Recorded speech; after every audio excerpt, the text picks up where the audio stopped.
organic polymers are linear branched and cross-linked, and they generate all sorts of different synthetic materials such as amorphous and semi-crystalline plastics, thermoplastics, elastomers, and high-strength fibres. So we're taking a look at PET and HDPE.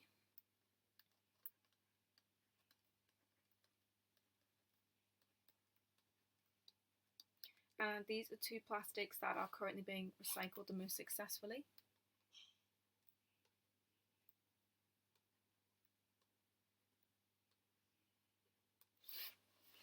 So the products being